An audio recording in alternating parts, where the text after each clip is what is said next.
Hola, bienvenidos a Neuro en un Minuto. Hoy vamos a hablar sobre el neurodesarrollo prenatal enfocándonos en la fase embrionaria. El proceso de neurodesarrollo es un proceso muy complejo que se inicia desde el momento de la fecundación, continuando con la gestación, incluso postnatal también hay un proceso de neurodesarrollo. Durante la gestación, la velocidad de neurodesarrollo del embrión y posteriormente del feto es rapidísima y suceden fenómenos extraordinariamente complejos.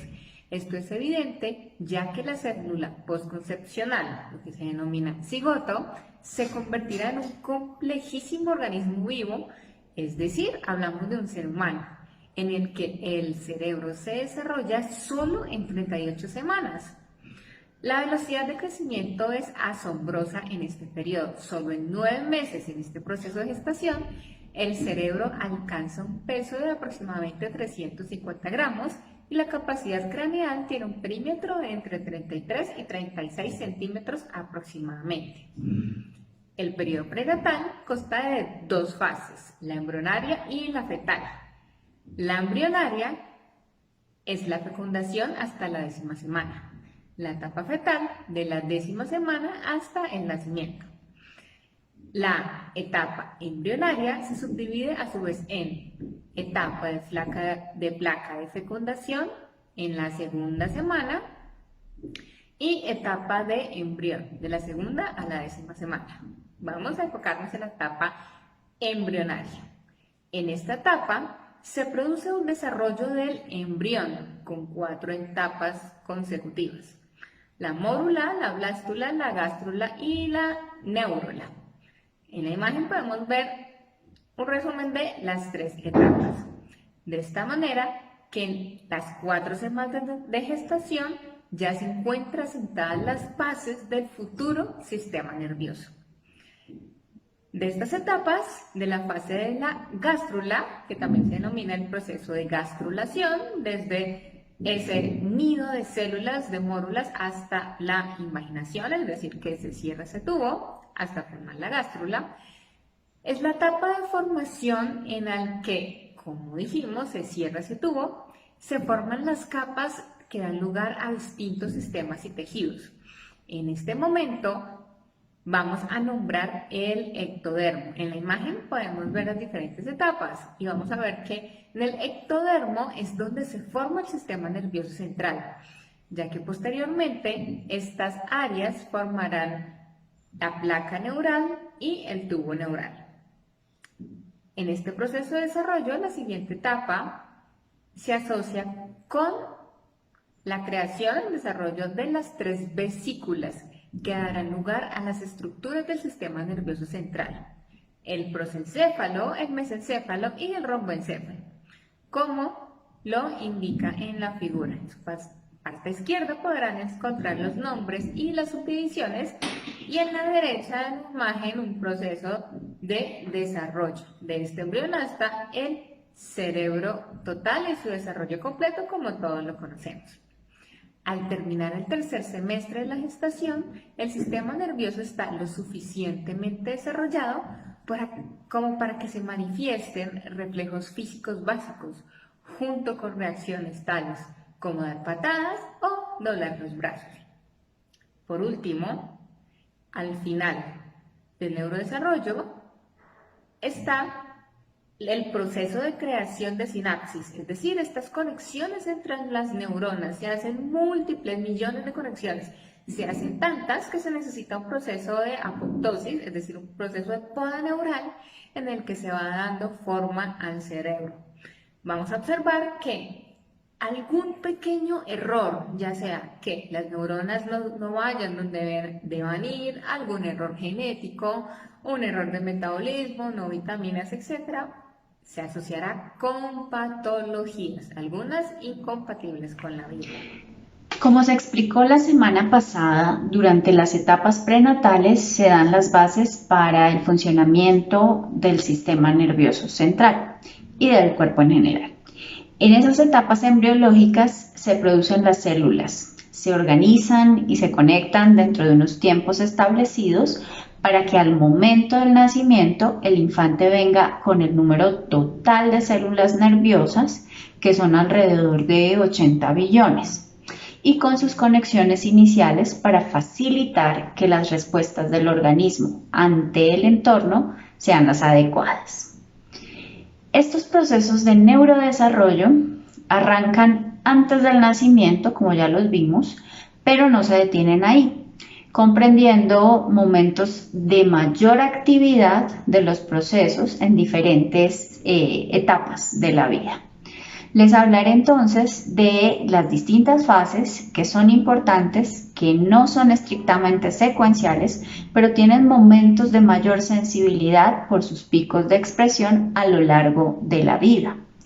Estas etapas incluyen momentos como la proliferación, la migración, la diferenciación y sinaptogénesis o formación de sinapsis, así como la mielinización y etapas como la poda neuronal. Empecemos hablando de la proliferación. Esta hace referencia a la producción de células que se da durante las fases de formación embrionaria, esas que vimos la semana pasada. Implican la neurogénesis, es decir, el nacimiento de las neuronas, y la gliogénesis o formación de las células gliales, donde desde las paredes del tubo neural, las células madres que están en la capa epiendimaria de las paredes ventriculares, es decir, esas paredes del tubo van a formar los ventrículos y de ahí se van a originar las células madres que van a dar por mitosis células hijas que van a terminar convirtiéndose en neuronas o células gliales. Esto ocurre entre la quinta semana y el quinto mes de gestación. Cuando se habla de proliferación, se hace referencia a la gran producción de células, lo que va a permitir que éstas vayan siendo suficientes para conformar las distintas estructuras del sistema nervioso. Todas estas células se deben transportar desde su punto de origen hasta su lugar de destino, y a este proceso lo llamaremos migración.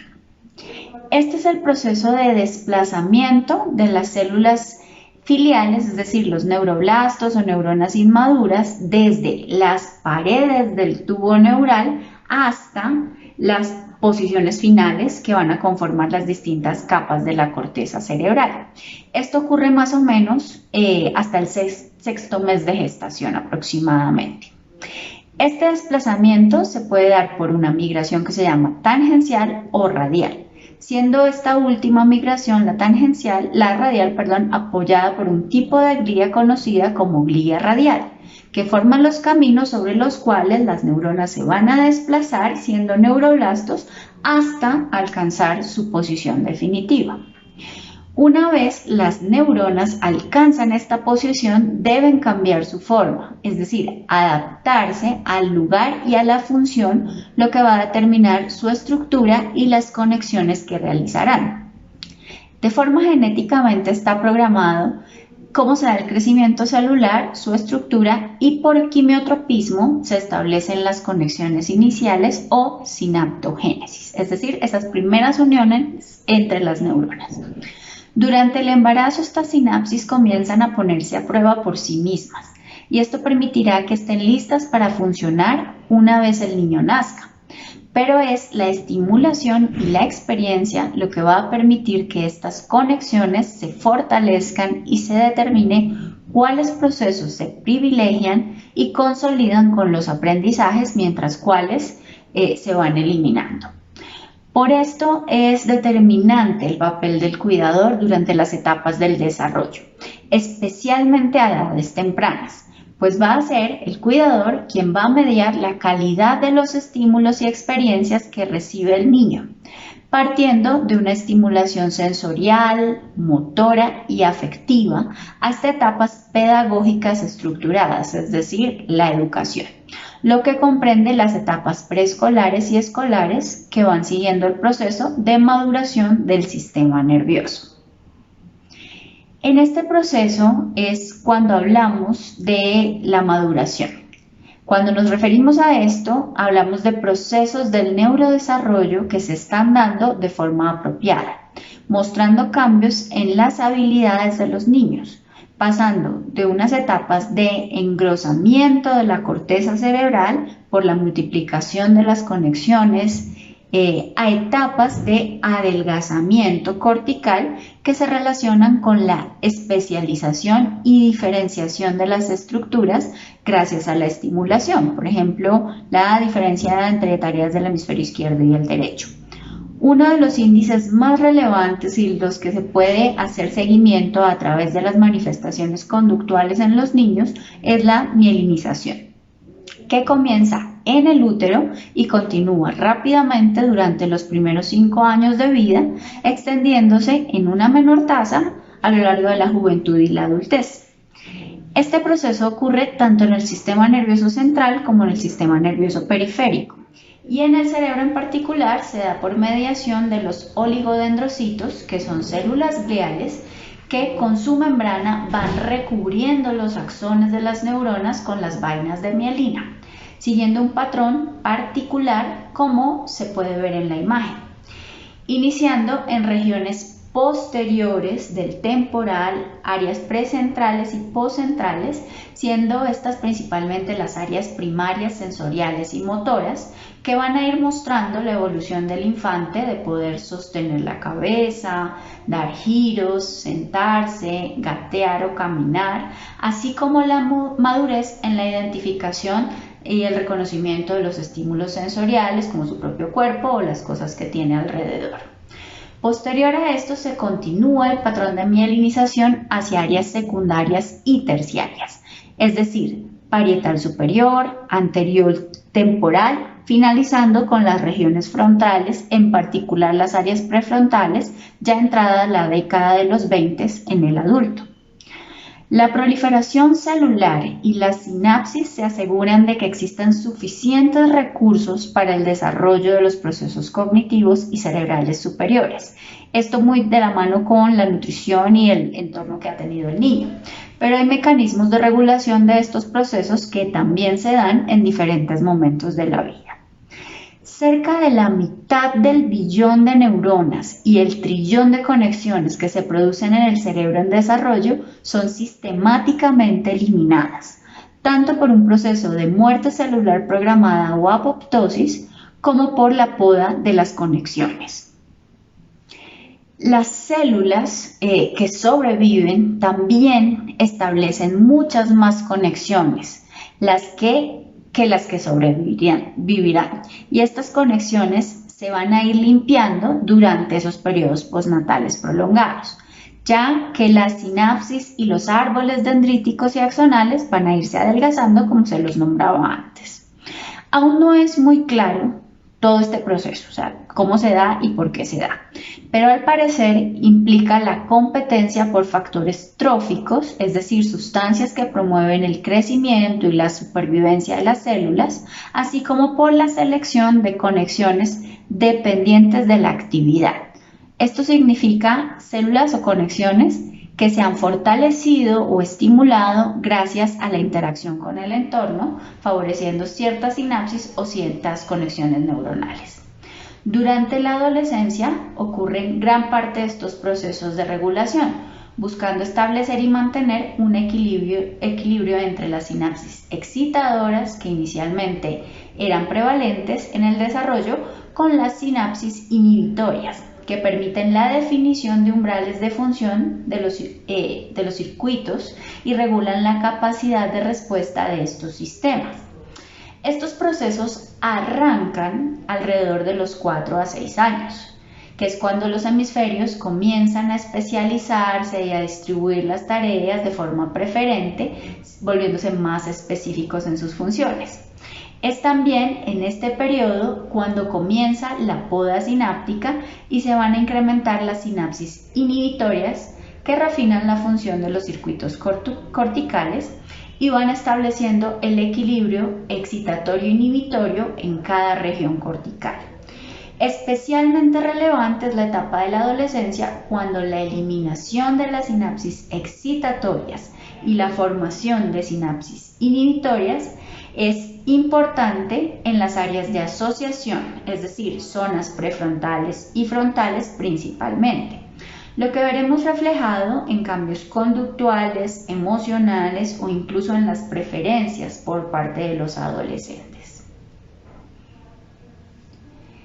Este es un tema muy interesante y es un reflejo de lo que sucede al interior del cerebro durante estas etapas en respuesta a la calidad de los estímulos y a las experiencias a las que se ha enfrentado la persona a lo largo de la vida.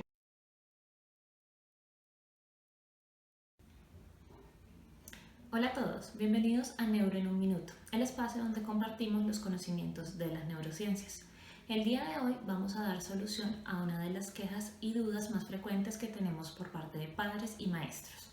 ¿Es cierto que después de determinada edad ya no podemos aprender algunas cosas? Acompáñenme a descubrirlo. El día de hoy hablaremos del cerebro en el periodo de la adolescencia. El periodo de la adolescencia, de acuerdo con la ONU, abarca de los 10 a los 19 años. En esta etapa, el cerebro pasa por un periodo de plasticidad, es decir, el proceso por el cual las conexiones neurales o denominadas sinapsis se fortalecen, siendo mucho más eficiente el traslado de información de una neurona a otra, lo cual es muy importante en los procesos de aprendizaje. Vemos aquí en la figura 1 las diferentes conexiones entre neuronas desde etapas muy pequeñas, como lo hemos visto en otros videos, hasta la adolescencia. También en esta etapa de la adolescencia está el proceso de poda sináptica. Este consiste en que hay un recorte, una poda, como su nombre lo dice, de estas conexiones que no utilizamos, así como pérdida de información que no se fortalece. Así que debemos practicar en este periodo muy importante para continuar teniendo esta información. Todo lo anterior, es decir, la eficiencia de las conexiones sinápticas, su poda, sirven en el desarrollo del cerebro, ya que este proceso es necesario para funciones más complejas como toma de decisiones, que están encargadas del lóbulo frontal, específicamente de la corteza prefrontal. La corteza prefrontal humana es proporcionalmente mucho mayor de cualquier otra especie. En ella tienen lugar las funciones cognitivas, como decisiones, planificación, organización, control de impulsos, en el cual inhibimos comportamientos inadecuados, también la cognición social para relacionarnos con las otras personas, pensar cómo pensaría el otro, y también está unida con otras áreas importantes que controlan las emociones y el comportamiento, como es el sistema límbico. Durante la adolescencia, los lóbulos prefrontales se encuentran en un desarrollo grandísimo, están muy activas, por lo cual no es extraño que en esta etapa estas conductas y emociones estén desbordadas en el adolescente, como un proceso esperado de maduración cerebral. Como se mencionó, el sistema límbico está implicado en estos comportamientos, ya que es un área cerebral encargada del control de las emociones. Como vemos en la imagen, hay áreas como amígdala, el hipocampo, el lóbulo prefrontal y el hipotálamo. El hipotálamo aquí es muy importante porque otra característica de la adolescencia es el descontrol hormonal.